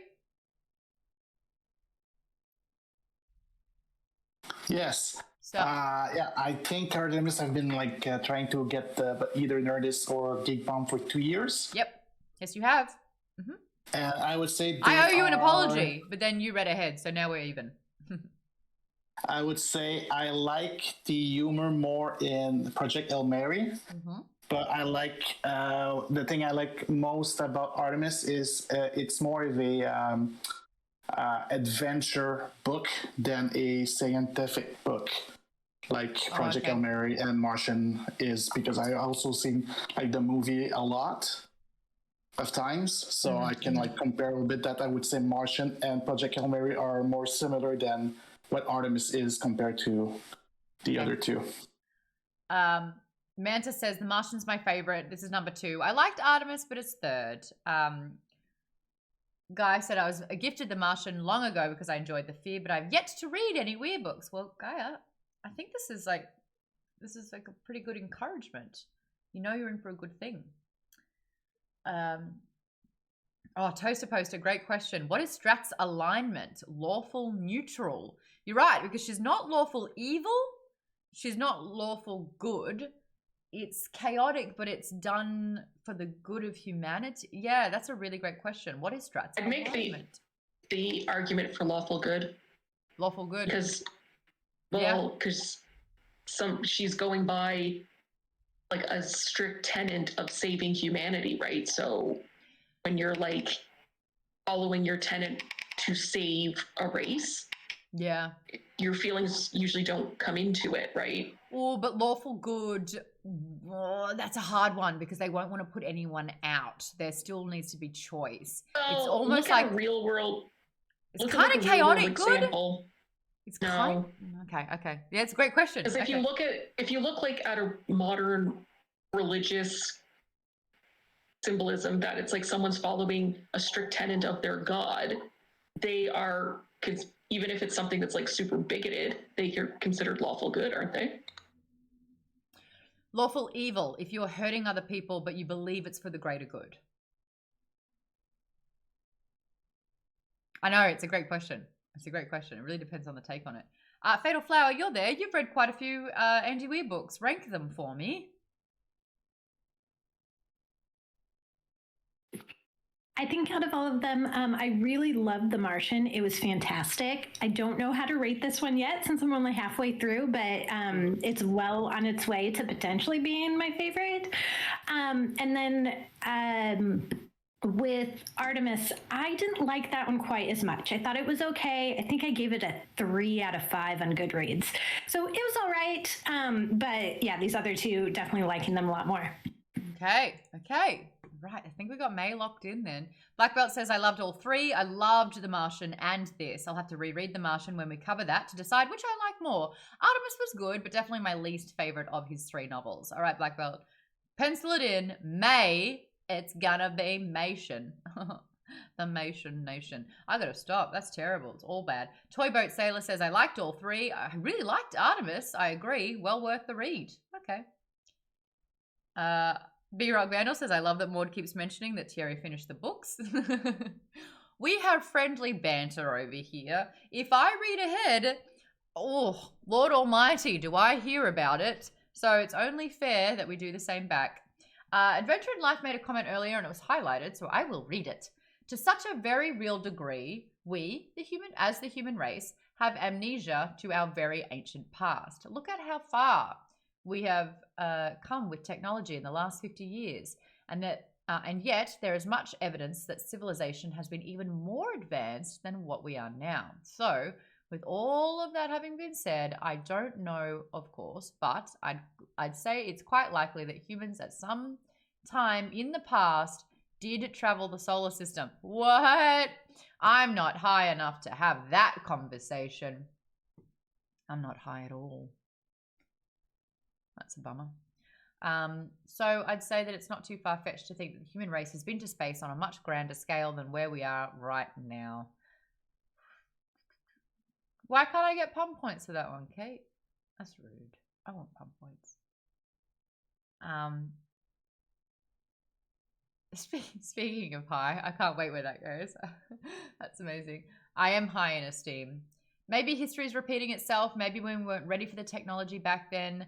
The same way that we aren't really ready for it now, and we ripped ourselves apart the same way. No, that's interesting. Thank you, KP Dubs. Lovely. Next question.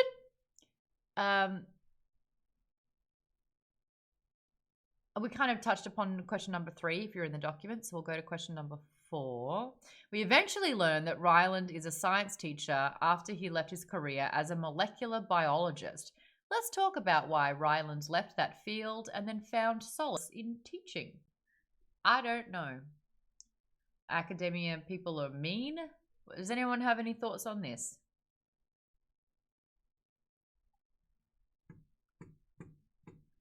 My thoughts are that you know what? I saw that. I'm sorry to interrupt, but I saw that Isaac has unmuted, and this is his field a little bit more professionally. So I'm actually going to pass it over to Isaac. Sorry, I was going to say that I sort of can relate to that this year because I feel like he got like almost burned out from everything. And like from the competition and how the peer reviews were a nightmare, and he couldn't like find someone who will think like him, or at least accept his ideas or something like that. So he just kind of was like, I'm done with this. And I love that we saw that moment further on, a few chapters in with the book, where a woman remembers and knows who he is because of that paper, and immediately there's hostility. So we understand what Ryland went through by trying to portray this particular study, by trying to have an argument that life forms don't require water, hydrogen or oxygen or hydrogen, H2O, water. That was the argument. And then basically, speaking of, thank you, Skull Cleaver, water. Yes. Hydrogen and oxygen, both of them was the answer. Well done, Maude, H2O. Yeah, I think that, and it's interesting that it didn't come down to sort of like ego. It's just like he just wanted to have an argument, and then, yeah. Kate says, I loved how the doctor went all smug. Actually, here's the correct research. And then got drafted against her will by Strat. She just wanted the credit of things and got her monkey paw wish. Ha ha ha ha. Absolutely. Colleen, what's up? Well, I think people don't always realize how much infighting there can be in the scientific community. I remember reading about two scientists working on a project. They got so upset with each other, they actually went out into a field and were ready to, just duke it take out. it to the streets, and the only thing that stopped him was a swarm of bees chased him back inside. Colleen, that's such a great story. Darian, I saw you unmuted as well. Did you want to add to that one?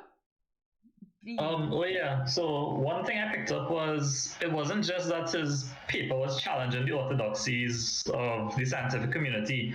He was looking to burn bridges, it seemed, because the way they described it was he was insulting scientists left, right, and center with the paper, basically just saying like these people are idiots or whatever. So I can understand him using this paper as like his big fuck you to science, the science academic community.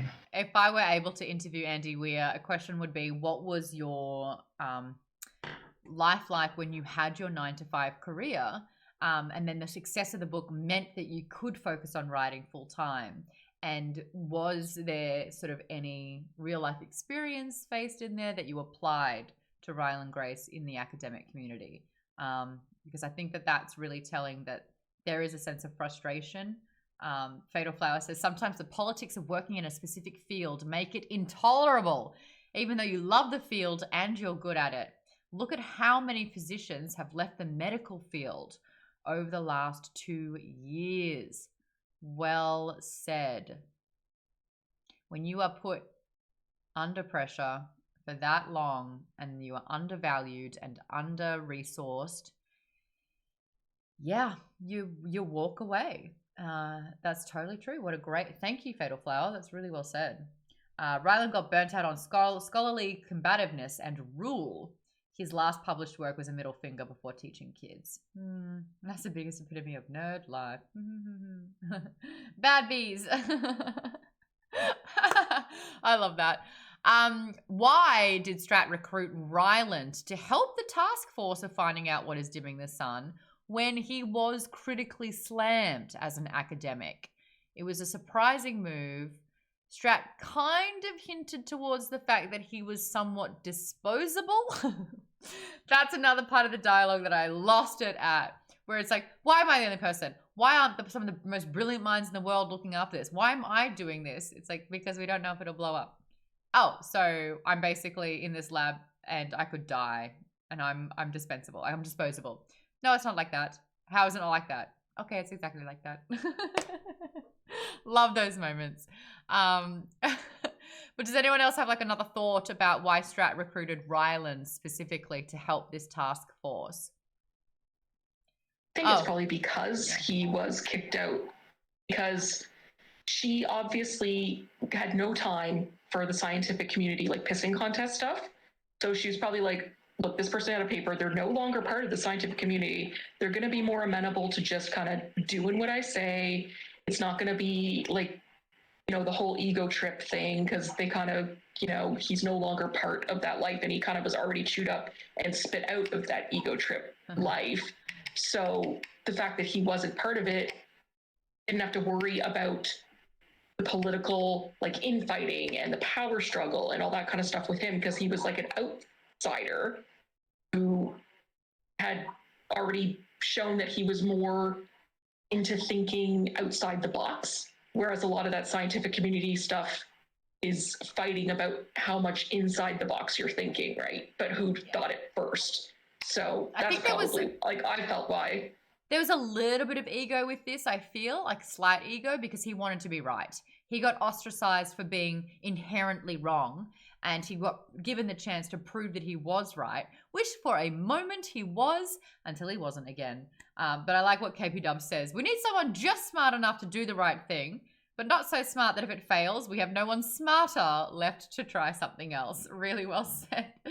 Apparently we're doing some front page action of just chatting. That's exciting. That's really cool. All my book lovers, what's up? We do a book club over here on Geek Bomb. We choose a book a month. The first week we talk about the first half. The second week we talk about the second half. And then we do some fun stuff with Nerdist on the last week. We give you a week off so that you can keep reading as well. But if this is the kind of commitment that you need, 1 to 2 books a month, you're in your right community. What's up?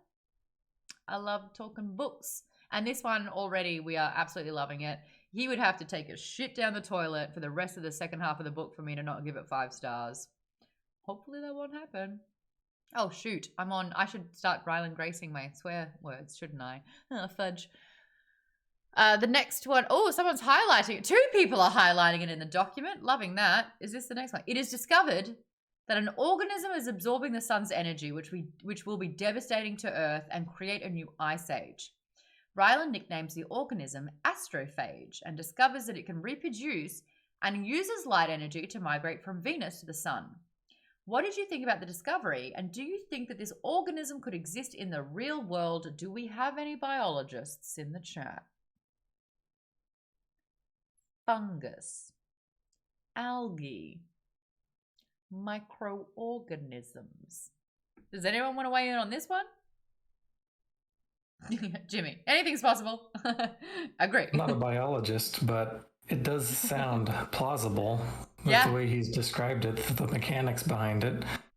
You know, there's so much we don't know, and there's just so much chance that something could evolve in some crazy, fantastical way like that. And even there was like a part of the science that they couldn't quite explain, and that was how they kept the organism at 96.6 or 3 degrees Celsius the entire time, and then how they expel the energy. They were like, but then they kind of figured out the science. It's not something that we've seen on Earth, that exists on Earth, but it was still explainable by science. Catch-22 says, converting sun's energy, photosynthesis, literally plants. Black Belt says, with my extensive knowledge from 9th grade biology, yes, this could happen. And then Isaac says, you know, I'm a bit of a scientist myself. Go on, Isaac, give us your scientific application, your input on a molecular level. I was trying to make a Spider-Man joke. God damn it. The new one that I haven't seen yet. It's from the first one. Okay, good. From the Tobey Maguire. Well, now that I put you on the spot, makes after reading the book, it's like we already know the sun is dying. So what? It's a star. It's gonna die eventually. Okay. Please don't do that. So I was having a good after day. reading the book, now I'm thinking, should we start looking for the infrared light of something in the sun? Will be no hope for the world figuring out a game plan. So I will continue to entertain people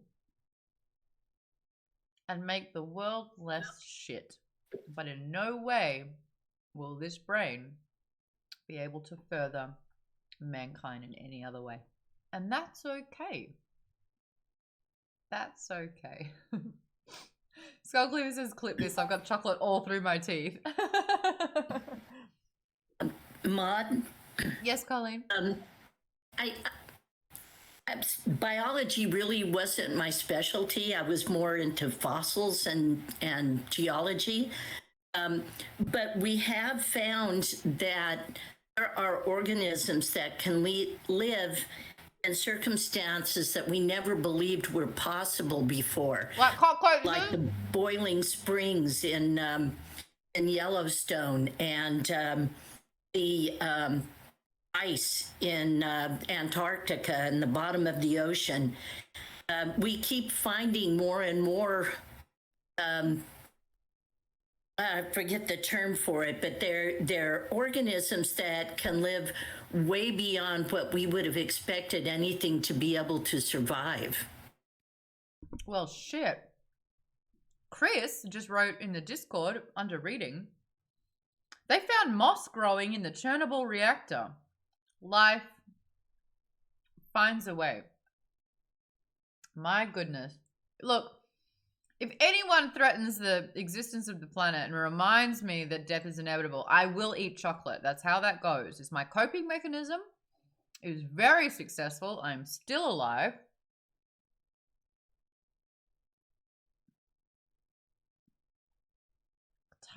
Tardigrade. Water bears? Stargirl and Edwarders, what are you talking about? What's tardigrade? What's tardigrade? Tardigrade. It's an animal. It's one of those little sloth looking like fat, but tiny micro animals. Oh, it looks like a water bear or a moss piglet. A moss piglet. Edwarders. That's the kind of sass that you can usually get behind. And because I did look it up, I'll let you pass with that.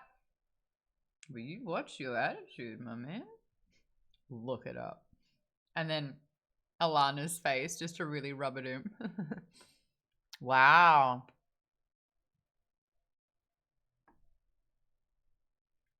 German zoologist Johann August Ephraim Goes in 1773 found them and called them Kleine Wasserbar.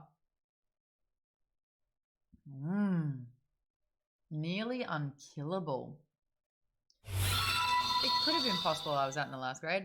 That kid, 79, thanks so much for following. We're talking books, science, tardigrades.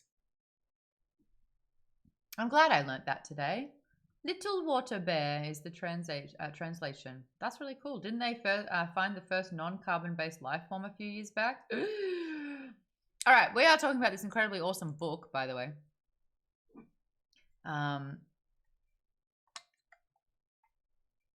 We're talking about Project Hail Mary, in which there is an algae, a microorganism parasite almost, that migrates to the sun, absorbs the sun's energy, beelines-ish to Venus, where they breed. And by absorbing the sun's energy, it turns out that the sun is dying at a rapid pace. Oh, that's really cool, Colleen. Cool. B-Rock Vandal says, J Bunt Rock, do you want to tell me about this? J Bunt Rock, tell me about this.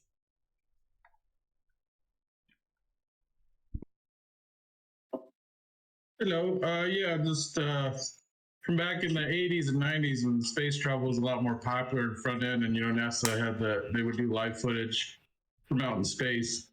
You would see I remember one time there was this weird squiggly thing just floating around towards the atmosphere. So of course, with all the strange stuff, it's freaking people out. And of course, they just went to tape delay so they could edit out that stuff when it started to show up on the cameras. How much do they know? Do you think that we as a human race would be able to handle the information that they're keeping from us? Or is it a good thing that we don't know about it? I mean, they let us have the pandemic. Yay. Then they finally admitted to UFOs within the past couple of years. So, but what did we really do about that?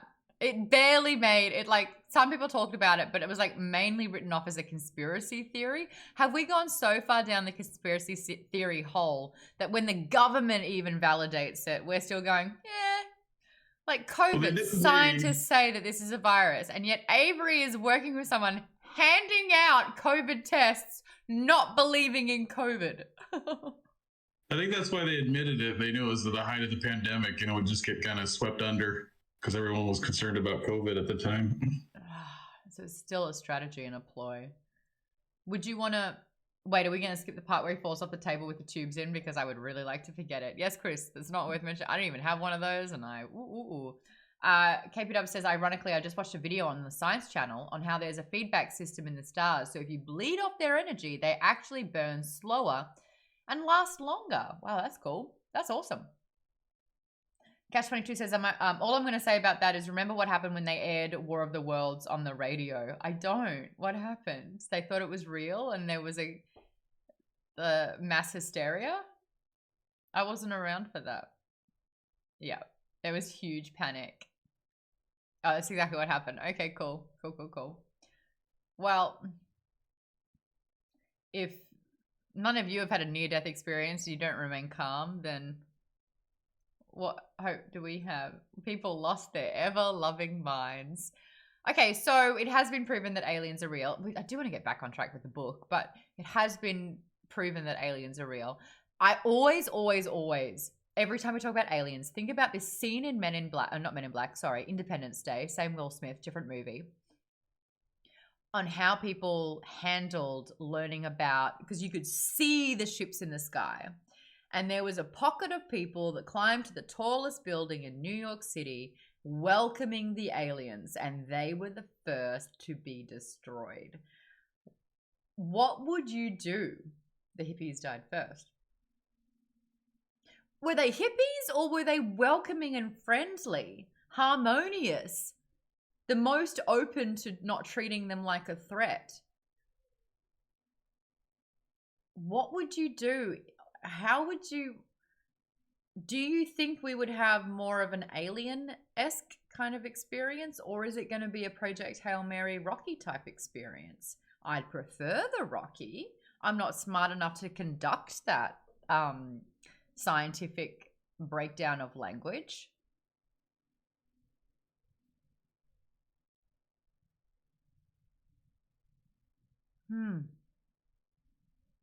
What would you do? I'd feel scared because I'm scared of the unknown, and I think the language barrier makes it incredibly hard.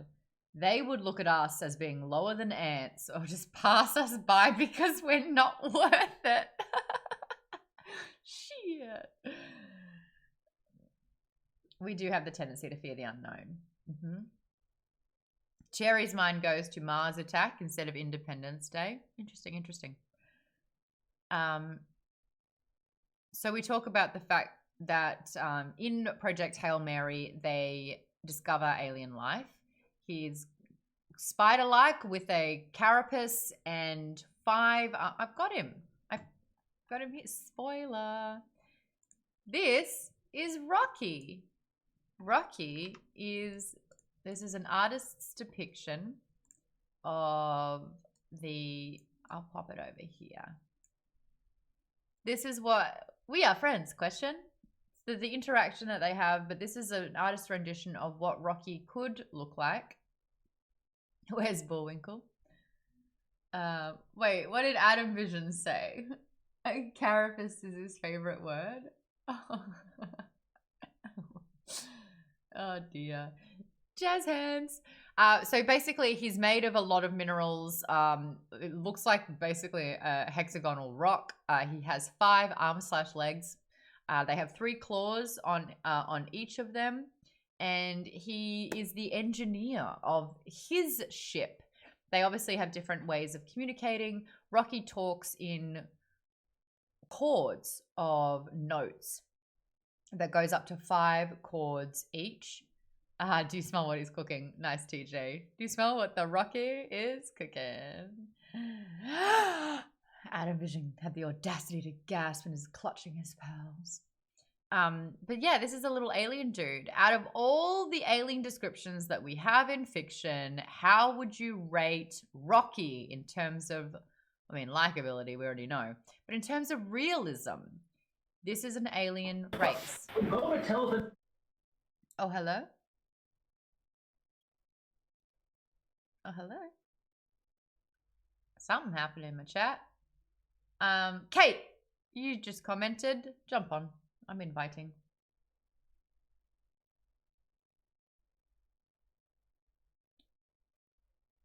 I liked how it's not human looking. Like when we obviously make movies about aliens and stuff, usually we use humans because a lot of the times it was a human in a costume. Mm-hmm. So I like, because our biology sucks. Like in terms of just from like a biology standpoint, we are, fragile, terrible, terrible, terrible design. So I like that he's not human. Mm-hmm. I like that too. Ryland is smart and knew that Rocky was there for the same reason, so they got along to solve a common problem. Any other encounter would probably be met with trepidation and hostility. Agree. Lisa reminds everyone, if you can, you should be listening to Project Hail Mary by Andy Weir, because the narrator does an amazing job with all the different characters, but also they've edited in what Rocky could sound like, and it actually makes the exchange wonderful. Chris says humans are vertically symmetrical. It's neat to see a 5-point symmetry life form. I like that. I like how Rocky rolls. I like the pun. He looks a lot like the ones from The Arrival. The one from The Arrival are more like ink splots, aren't they? Or like tentacly. I like how Weir also explains Rocky's biology in a plausible fashion. Yeah. Michael Crichton hits on that in Sphere.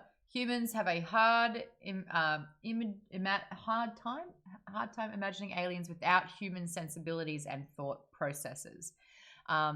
So in this case, it's like the planet is a lot closer to their sun, so the temperatures are a lot higher. They do not have eyes. They hear vision. They hear their surroundings. But the fact that there's science, like he was talking about number 26 on the periodic table. The fact that the periodic table had the same aligning numbers, that one didn't make sense to me. Like, we're talking about item 26. He didn't know what 2 was. He didn't know what 6 was. They have different types of numbers. But he was saying 26. And I was like, but everything else made absolute sense to all of them, except radiation. What do you think about the fact that Rocky's fellow crew have all passed away and Ryland's crew has all passed away? So it's just both of them. Because going up into space, being around the same 2 people, for a large amount of time, they had to comatize the astronauts so that they didn't kill each other in the 4 years in a very contained space. It sounded like I would think that the hardest part about being out there is the isolation. And I think that now, as people on this earth during the pandemic, we have a much thorough understanding of isolation and the negative effects of being quarantined by yourself. I mean, we have means of entertainment, but this is coming for me. But the fact that we really have experienced a deeper sense of isolation and unnormalized life.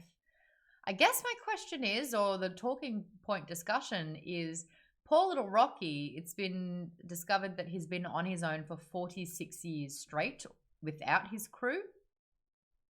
And Ryland was, he's only a couple of weeks in by himself, but without his memory. But could have done 4 years getting there if he wasn't comatized. In a coma. What do you think the hardest part about being in space would be? And is it isolation? Open question. Who wants to get vulnerable? This is what happens in space. This is what it sounds like. There we go. About isolation, and I would definitely agree that is definitely a difficult thing. But think about it this way: if you were raised by a robot and had no contact with any humans, you'd be dead. I'm sure it would feel differently. No. You know what I mean? So studies have been done on this exact thing, Jimmy. It's actually a really interesting study that took place in Russia centuries ago. I read about it in a book during the pandemic, where humans are inherently requiring of human touch. So they did a study where newborn babies were taken from their mothers and were laid down and were never held. And it was a very disastrous experiment where babies would try to rock themselves to sleep. They developed in incredibly negative, bad ways. They were stunted in terms of growth. They were, oh, hold on, are people talking about it? There's a Netflix show about kids raised by robots. It's called Eden. Kate says, your body starts to fall apart unless you actively exercise it in certain ways because human bodies aren't meant for zero gravity. But yeah, so if apparently like the human race requires like 7 hugs a day kind of deal as a way to maintain itself. Because, yeah, we do. Catch-22 says humans are essentially pack hunters, for a lack of a better term. We require contact in some form with others. So if that's why the number one punishment we can provide without killing someone is solitary confinement. It's removing people from others. And it is the most debilitating thing that we can do for humans. Anyway, that's what I learned during the pandemic when I'd been living by myself on my own at around month 4 of having 0 other contact. It was like, we require 7 hugs a day. And I'm like, 7? No, I am owed hundreds of hugs. And I'm lucky if I get 1. Yeah. Yeah. And then Kate says, Maude, that's not even true isolation. I had contact with the outside world. I could text, I could FaceTime, I could see emotion, I could indulge in forms of entertainment like binging television, escapism, reading books. So this isn't even solitary confinement. Like you're able to use time. Isaac, what you got? I was going to say, we read that study for psychology last year, and pretty much every kid that didn't get any infection developed a lot of serious problems with it. Or died. I was going to say that it will for sure be the physical contact. I've just come out of isolation today from COVID. 10 days? Yeah, 10 days. The first time I've had it, my mom and my dad got it as well. So it was the 3 of us. This time it was only me. So I was really a lot more secluded from everyone because we were still in the same house, but I couldn't move from my office to or my room. And that was the hardest part after like the 7th day, like even seeing them, like we couldn't eat at the same time. We couldn't eat at the same place. I couldn't talk to them really just through the glass window at my office. So I think that was the one that got me the most after like the 5th or 6th day, that I was like really missing just the social touch of hugging or being around someone more closely than just through a window. Yeah. So using not true isolation. So just being at home. I didn't leave my apartment. I did not leave my apartment. I lived by myself. So I did have, television, phone, all those sorts of stuff. I was FaceTiming, but I found by day 14. So that's a pretty good threshold. But day 14, week 2 of being in bed every day, sick, and not having human contact, I started going a little stir crazy. And I actually had to start kind of like reaching out to friends, being like, oh, we got a little bit of an SOS situation. I'm feeling incredibly needy. And I had a Zelda. Yes, I had Zelda as well. And you guys have to understand that I have taught and trained my dog that if I say, do you love me, especially panicked with tears, she'll give me a kiss. She'll give me a little boop and it's the best thing ever, especially if she wants to eat ever again. But like, I've literally trained my dog to give me affection because like it gets really tough. Where are you, my love? She's laying on the couch. But yeah, I'm a shit mum because that's twice now that I've forgotten to mention her. No, I think that's why I got to 2 weeks, because I had my dog. By the way, Meg Grimlock, thank you so much for the follow. We're chatting books. We've only got about 7 minutes left. The homework is to finish Hail Mary. We're going to continue talking about the science within this book, the characters. I want to get into talking about Strat. I want to get into talking about Rocky. The rest of the book, we'll talk about what that was like. Astray Bullet, thank you so much. Astray Bullet, I get it now. I had a wrong emphasis. Lewis Cabbage, thanks for the follow. Where are my cabbages? Love that. We're talking Project Hail Mary, which is cool. Lewis Cabbage said, did you hear about Josh Dean 254 on Snap? What? Are you plugging yourself for a friend and you got me to read it out because you're a first-time chatter? What's that about? Give me your true intentions, sir. I'll read out the next comment that I want to. Miss Necromancer says, wow, I will definitely not be checking that out. Gas22 says, I had a lot of roommates during the whole lockdown, and by the end of it, I wanted to kill them. Mine moved back to New Zealand. They got the hell out of Dodge. Good on them.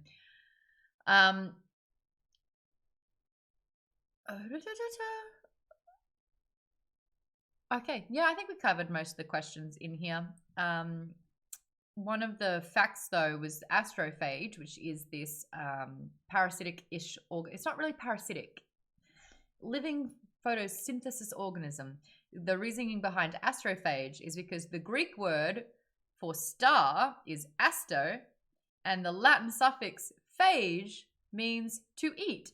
So it literally interprets to eating a star.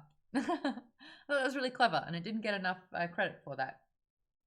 And there's a couple of quotes. Rocky. Yes, always earthy units. You are bad at math, Ryland. I'm a scientist. Now we're getting somewhere. Time for me to use science. All right, genius brain, come up with something. I'm hungry. You have failed me, brain. These are great quotes from the book. Ryland also, this is the interstellar equivalent of a stranger offering me candy.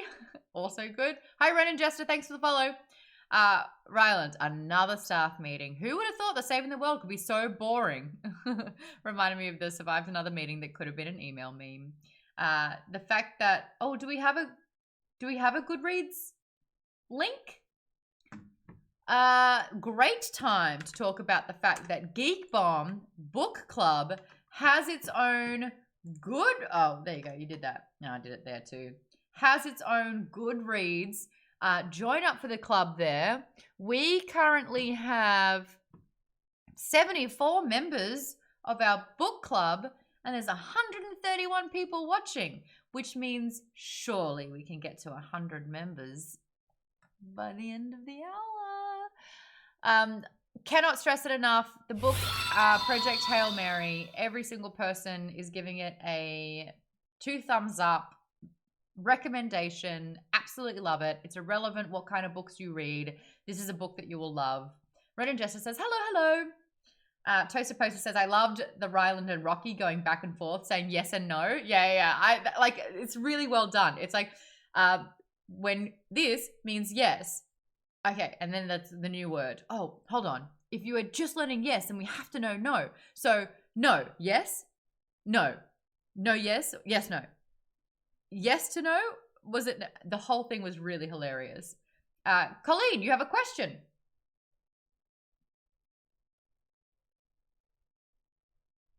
No, I was just referring to Rocky ending all of his questions with question, like a punctuation mark. I really loved how he did the dialogue for that, because it's never going to be you are or your. It's just like you ship, my ship, me ship, you ship. And then, we both, what is it? Like we both science, create solution. You save Earth, I save Erid. Good plan. Yes? Question? linguistically, I think that's so true. You start with really basic words.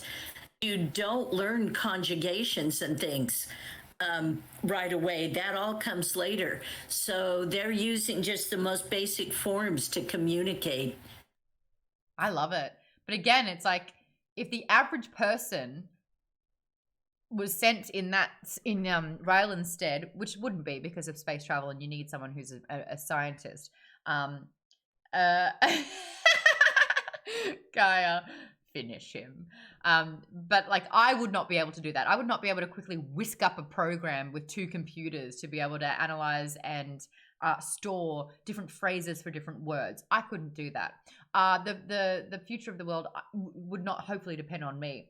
But again, the way that Andy Weir writes this is that he's not the first choice to go there. He was one of the only choices to go into space. And he was able to not only communicate, but build a relationship with, and hopefully with combined resources, be able to save not 1, but 2 different planets. I like that. Black Belt says one of my favorite parts was them figuring out how to communicate and their languages. Yeah, laugh out loud moments. First time chatter from future J2 Bop says, I agree. I listened to this audiobook on a long car trip and I thoroughly enjoyed it. Highly recommend. This won't surprise many people in the chat. I listened to this book on 1.6. And can I say that at 1.6, it sounds very fun. It wasn't too fast, but the pacing was really great and it like made that quick banter a lot more enjoyable. Ryland saying jerk, and Rocky saying, I know not that last word. Doesn't matter. Don't even worry about it.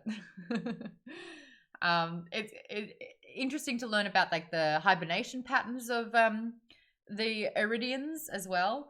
Oh, this hurt. So do you remember back in 2009 when I tried to like brainstorm and plan and draft this fantasy book? One of my species that I'd made up were called the Iridians. So when he goes, Iridians, yeah, that's a great name. And I'm like, yeah, it fucking is. I had it too. They were my desert people. My Iridians were the desert walkers. Anyway. Avery says, I don't understand science, but I do love linguistics.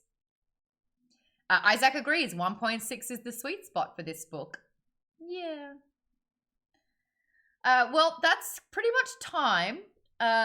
Make sure you're following if you love good books. We're finishing Project Hail Mary. Next week, we'll be talking about all of it, 5 till 7 Pacific time, right here on Geek Bomb's Twitch. If you want the VOD, they get posted usually within the week on the YouTube channel. Geek Bomb, just look up Geek Bomb. You'll find it, youtube.com/geekbomb. There was an entire channel, a portion of the videos dedicated to book chat and the book club discussions that we have. We popped the Goodread in the chat. Join our Goodread book club. We have book discussions there as well. One of them was we have next book suggestions. I wanted to talk about how I started a book and I got to 3 chapters and I quit on it, talking about times and situations and what it takes to just absolutely bail on a book. Avery says, catch me picking up the book the second we say goodbye. Absolutely. I had to stop twice. I read 1 to 15, 16 twice. Catch22 says, so you're saying that I have less than a week to order, receive, and read this book. That's why Audible is so amazing. You can download it on the spot and start listening. I like to have my morning walks whilst listening to the book. I listen to books driving my car, and I listen to my books as I go to sleep. Or ebooks are good as well, although it is the kind of book where you want to get the physical copy because it is so good and you want to hand it out. Like I said, I haven't finished this book and I've already convinced my parents to get a copy to read it as well. You're a traditionalist.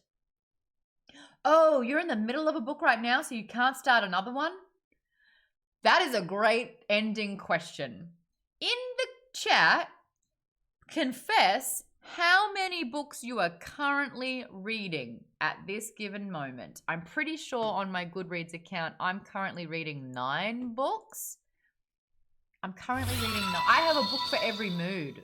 Hey, Pike Solo, thanks so much for the follow. You're just catching the last little bit of book club here. Currently, 12. I'm currently reading 12 books. 12. Oh boy. Kate's currently reading 2. KP Dubs isn't reading any at all, but we're getting through that.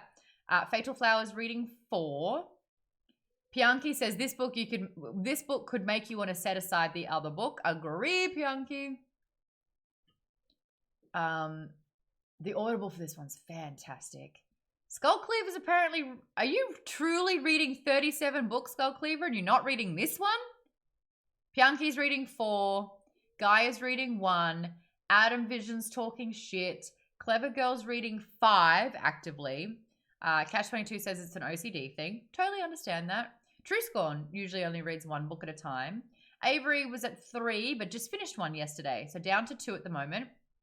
Oh, Kate says, nope, sorry, I forgot about 1. It's now 3. B-Rock Vandal says 4 and a bunch of comics. Lisa says 3 actively. That's a better question. I haven't touched that book for 2 years. I haven't touched that book since 2019.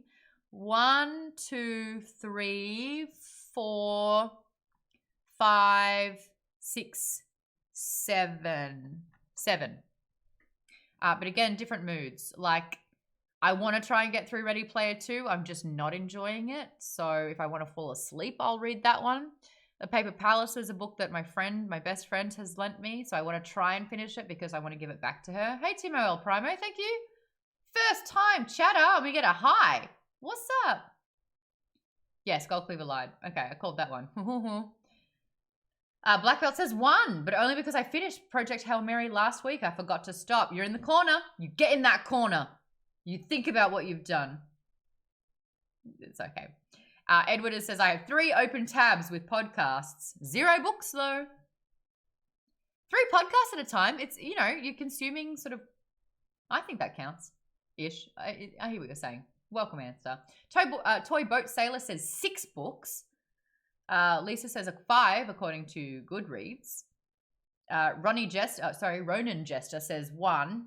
But 7 if you count the others that I swear I'll finish someday. We really need to do a book club on our pile of shame.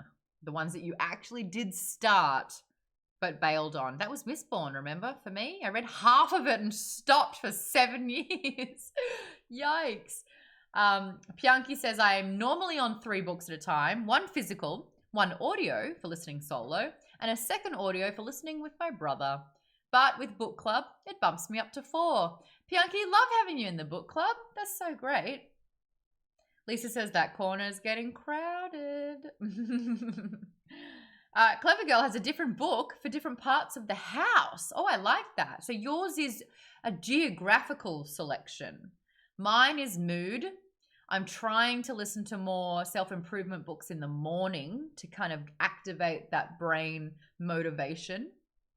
But then I have another one to escape because I love sort of like fiction and I love being taken on an adventure or a journey. And so like when I want to be entertained and when I want to feel, in that mood, I have a book for that. I have the gotta finish book. So that's usually at bedtime so I can go to sleep. Catch22 said, you know what? Challenge accepted. Gory says, what's the toilet book? Because we all kind of have a toilet book. I did, and then the phone came out. So my Mistborn was my toilet book, and then I never finished it. So I don't do toilet books anymore. I like to get in and out, Catch22 says, I'm going to finish both before next week.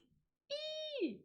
Clever Girl says 2 bathrooms, 2 books. I love that. Catch22, you heard it here. There's accountability happening. You're going to finish both books by next week. I can't wait to finish this book. I'm so excited about it. For those that need a little bit more time to get a book, if you're going to order or buy the physical copy, we have a schedule. We'll post it. We probably should start posting it in general because the reading is a locked down part of our Discord. Or you can sign up for our Patreon. $5 a month gets you all the access to all the book club you desire. The next book we're reading is book 2 of the Mistborn series. I believe it was last November. We read book 1. So book 2, we'll be reading the second book in that trilogy by Brandon Sanderson. Fantastic book. Really excited for that one as well. Do understand though that that's why I'm kind of bringing it up now, because it is book 2. We are only the second week of January. We'll be finishing this one next week. So there's a couple of weeks if you do want to try and catch up in time. Gory says, Patreon's worth it. Get the schedule. Join in liver. Join in liver. Liver. Get your livers. Gory with the typo. We're making it permanent. Join in liver. With that, is there someone that we can pass the buck onto? Make someone's day. Give someone a raid. Shush Maud. Shush Maud. Shush. Oh my gosh. Oh, that was awful. Who's online at the moment? Dungeon Run's having an episode, which is nice and cool. Jens is an Australian streamer. Steven Spawn is playing Teamfight Tactics right now. He's a disabled streamer who's doing great things for accessibility. Geek Bomb's community member, Luscious Lou, is online right now. Not Sage is just chatting. Oh, I like Not Sage. She's doing fun things. She does a lot of D&D. She does a lot of stuff with Smosh Plays. DiMicado87, 16 months, says, oh, yes. Considering her name is Gory Kills, I feel like it's a Freudian slip. Steve is good.